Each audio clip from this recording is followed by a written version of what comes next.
What is up everyone, Terry here, bringing you another League of Legends guide, and this time we will be talking about Thresh. He's a really cool support, very fun to play, but has a pretty high skill cap, so he requires some practice, but once you've mastered him, you can pretty much solo carry games with him, which is really awesome. This guide will be a bit different from my other ones, since I will be talking about two builds that I've found out with him. They are both viable in their own way, but they have quite a few differences. And the way I will do this right here is I will talk about the first build and then the second build in the next page. So to say, when I'm talking about runes and masteries, I'll first talk about the runes of the first build, then the runes of the second build. To clear this up, I will give them two names so that you can always follow it and see which build I'm talking about when. I won't be going into detail about his abilities. If you want to learn more about those, just check out the Champion Spotlight or read about it in-game. I will of course tell you which abilities to max first, items, and so on. With that said, let's get into runes and masteries. For my first build, which is the full CDR Thresh, you will want to go full armor marks, flat armor marks, and for seals also flat armor. For glyphs, you'll want to get 3 flat magic resistance glyphs, and also the rest cooldown reduction, so that you have 5% CDR. And for quints, you will take 3 flat armor quints. For the seals, you can also switch out some of the armor seals for health seals. I would suggest flat health seals. Health per level is also viable, although I would prefer flat health. This is so that you become a big frontline, just can endure a lot, because with this build you will just want to CC constantly. With the 40% CDR, I'll tell you which items to buy later on and so on, and the 5% CDR from your runes, you will reach the 40% CDR max cap pretty quickly. This will mean that each hook will set your next hook on a 3-second cooldown, so you can basically CC everyone for 2 seconds with a 1-second cooldown. So you hook them, have a 3-second cooldown, they're CC'd for about 2 seconds, and then you can just hook them again. It's pretty amazing once you figure out the hooks and how to do it exactly. So this is for the first one. Now I have the rune page for my second build. For the lane dominance build, you will want to take 9 flat AD marks, 9 flat armor seals, flat magic resistance glyphs, and also AD or health or armor quints, although I would advise you to get the AD quints. Basically with this build you will max your E and you will rely on your AD from your runes to harass your lane opponents 24/7 whenever you can, so you can bring them low and just dominate them during the laning phase. Your Flay, once you let it build up and then auto attack, will deal incredible amounts of damage. It's ridiculous. So this is the rune page for the second build. Now for masteries. For masteries I have 2 pages which are both viable for both builds. First of all, it's the 1614 mastery page, and the second one is the 0921 full utility mastery page. They're both okay, they both work, you just have to decide which one works better for you. Honestly, I prefer the 1614. I just really like the tankiness you get from it, and the utility that is in the 3 to 14 points are enough for me. If you want to get more out of the utility tree though, just go for the 0921. For ability order, if you're going to first build, the full CC build, lockdown build, you'll want to get your Q whenever possible, max E second, and last W. Take your ultimate of course whenever possible.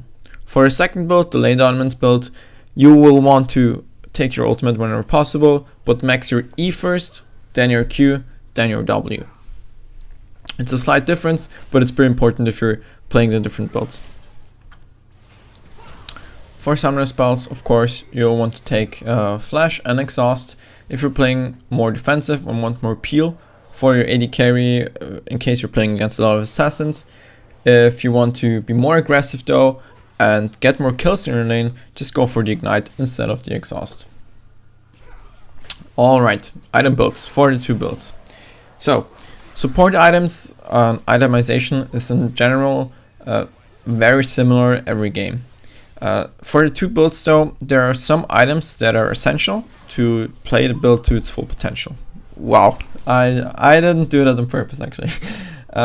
But anyway, for the first build, the full CDR build, your most important items will be the CDR boots, Boots of Lucidity, and the Locket of the Iron Slary, since those two items with your runes will give you enough CDR to 40% CDR. And this is your main goal when you're maxing the Q and you want to have the 3-second cooldown in your Q. So those two items for this build, essential. For the lane dominance build, you'll probably want to get the Moby boots, and after the Moby boots you can actually go into tank build already.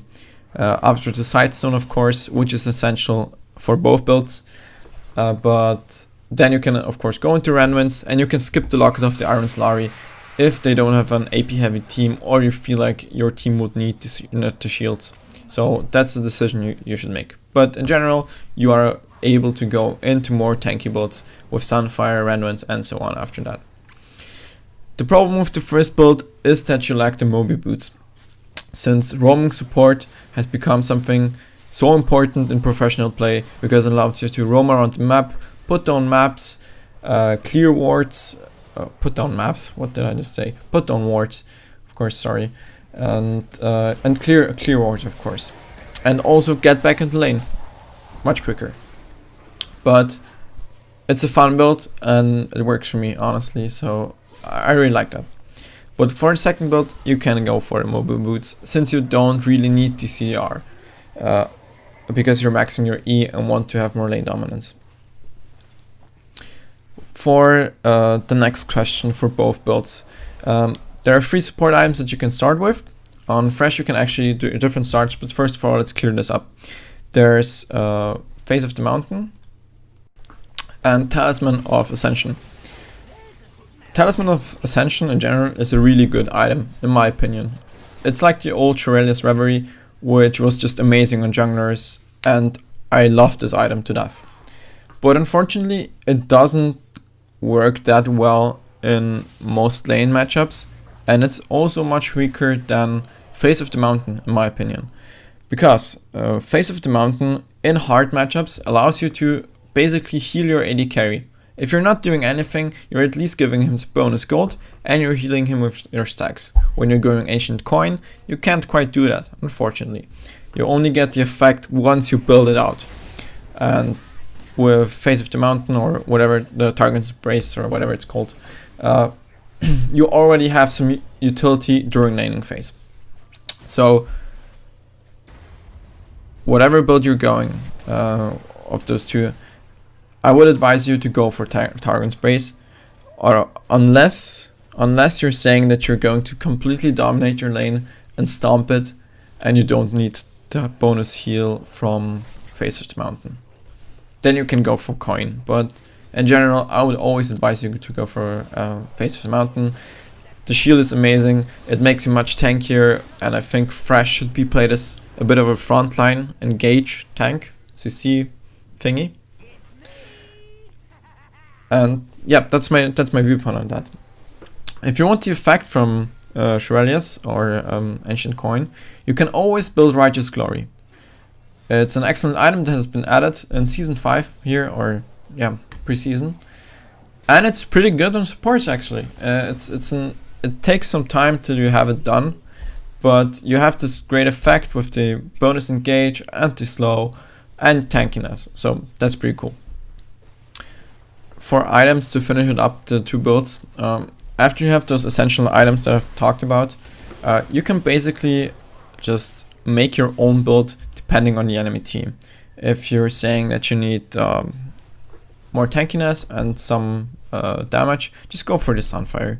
Why not? If you're saying you want to be even more tanky and they have an AD heavy team, go for the Randuins.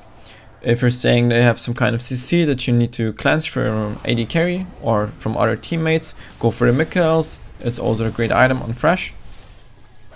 If you feel like your team would benefit from an item like Seek's Herald, you can always go for that, since it's a good support item. It's just utility and an aura, so why not?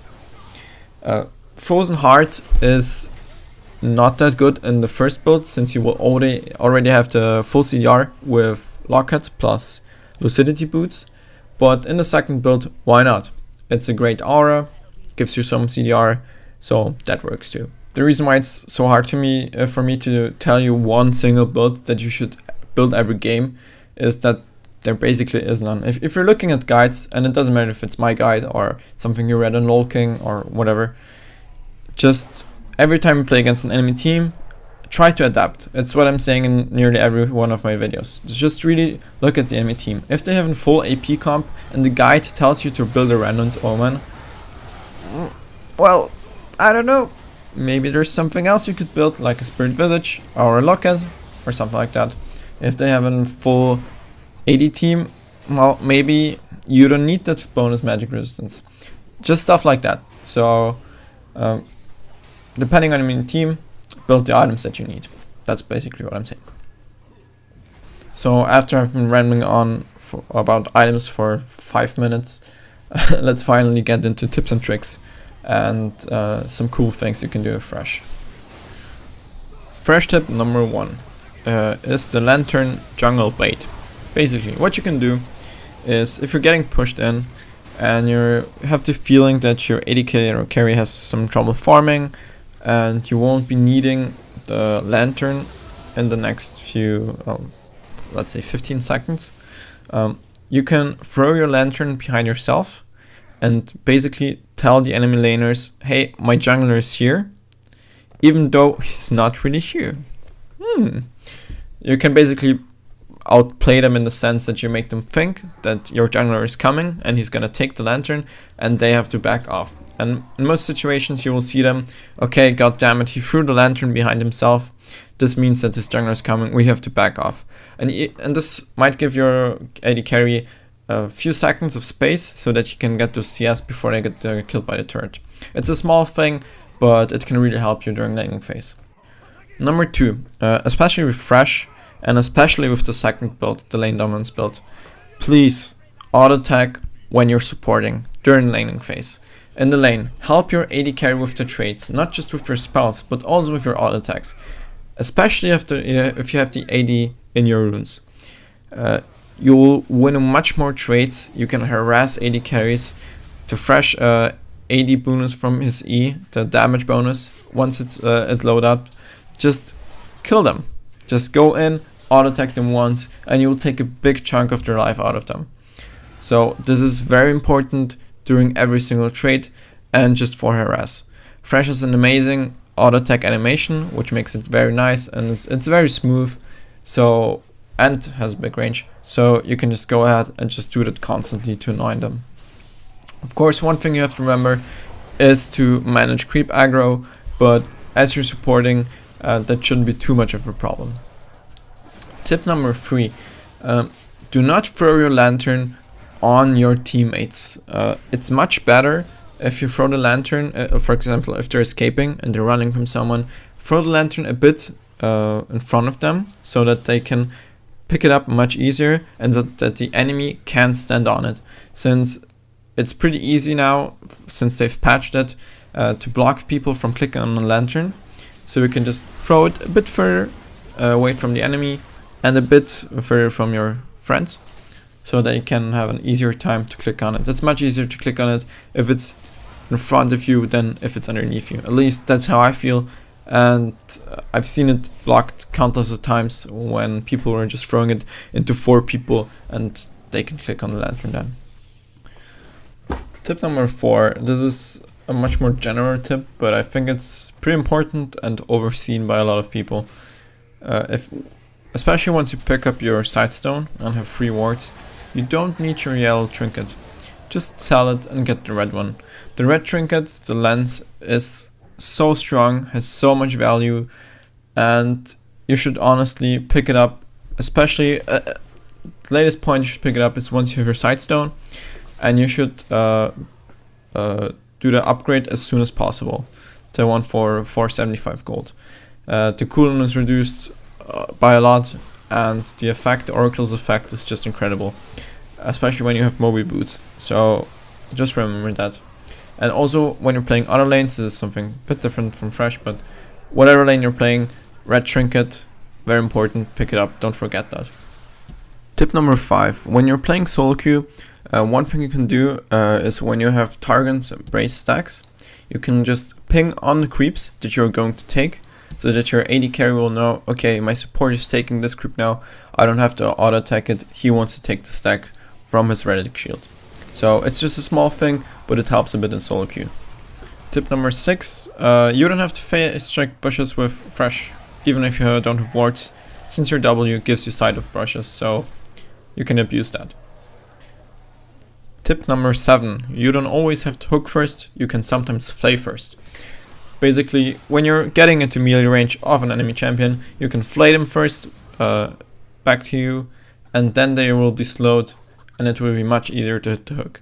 So if you have the possibility to pull off this combo, go for it. It will make the hook much easier and much more secure. With that said, we're at the end of my Thresh guide. It's a bit longer than usual. I tried to keep it as short as possible, but since I put the 2 builds into it, it was a bit longer, but whatever. I hope that this was helpful to you, and I cleared up some things for you, maybe about the item builds, maybe with the runes and masteries. If I helped you in any way, please leave a comment, tell me what I could do better in my guides. If you want to see more guides, I try to put out 1 guide a week. Just feel free to subscribe, it would help a lot. And with that said, thanks for watching and see you next week.